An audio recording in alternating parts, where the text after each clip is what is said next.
The final cut is a masterpiece. But the first draft is a war zone. This is between the frames. The leap of faith.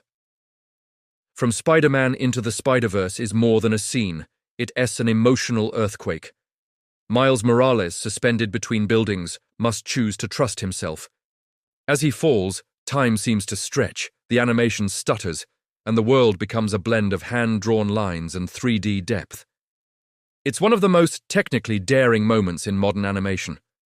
But that version almost didn't happen. Early tests were smooth, fluid, and forgettable. The breakthrough came when an animator asked a forbidden question. What if we make it ugly on purpose? Originally, the leap was animated at a standard 24 frames per second, with the goal of making Miles's movement graceful and dynamic. The intent was clear. Show a new hero in his element, soaring through the city with the confidence we expect from Spider-Man. But directors Bob Persichetti, Peter Ramsey, and Rodney Rothman felt something was missing. The scene needed weight, not just physical, but emotional. Early screenings confirmed their fears.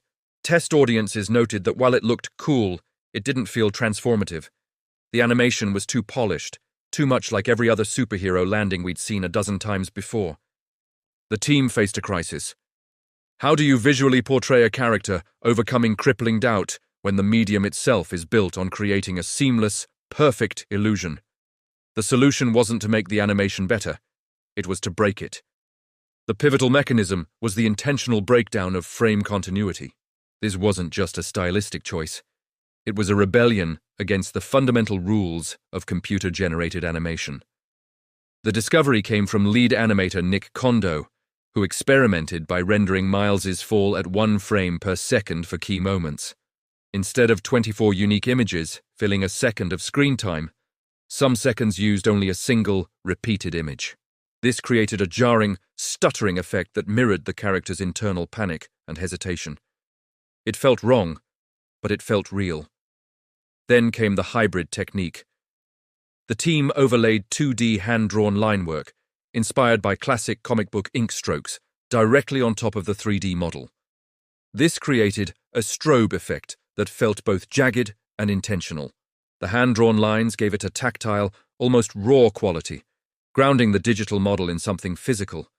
It wasn't just 3D trying to look like 2D. It was two distinct art forms colliding to create a new visual language.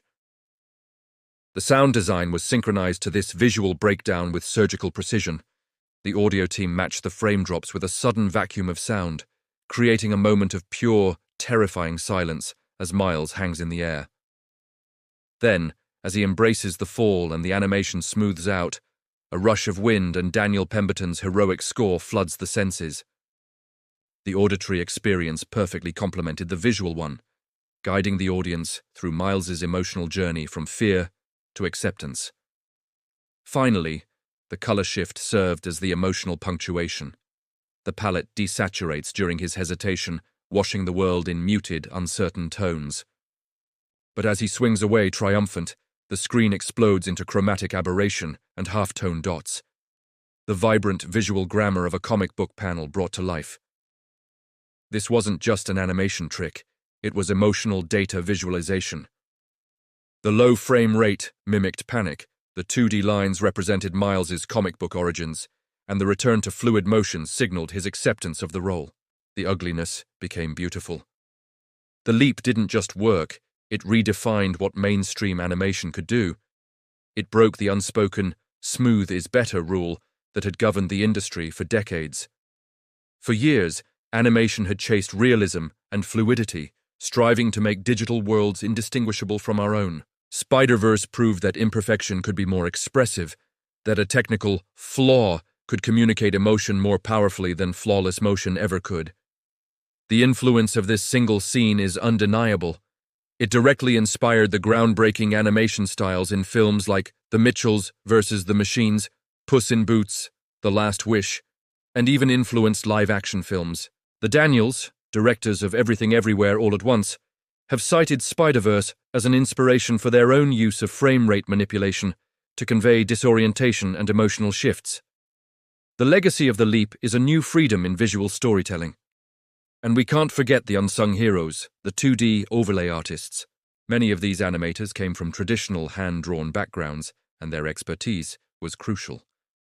They were the ones who bridged the gap between the stillness of a comic book panel and the kinetic energy of cinematic motion, adding that human touch that made the effect resonate so deeply. This radical approach wasn't without risk. Sony executives initially questioned the choppy look, worrying that audiences would perceive it as a rendering error or a technical glitch. The creative team had to fight to keep it, making a case that the emotional impact was worth the risk of confusing viewers. Their victory was a victory for artistic intent over commercial caution. The principle here is emotion over rules. The animators of Spider-Verse understood that sometimes the best way to make an audience feel something is to break the very rules that are supposed to make your medium good. For creators watching this, the lesson is powerful. What's the frame rate drop in your project? Where can you intentionally break a convention to serve the core emotion of your story? True innovation often lives in that uncomfortable, exciting space between what is smooth and what is broken. What other film or game uses technical flaws to enhance its storytelling? Share your pick below, and if you love exploring the art behind the movies, subscribe to Between the Frames. Thanks for watching.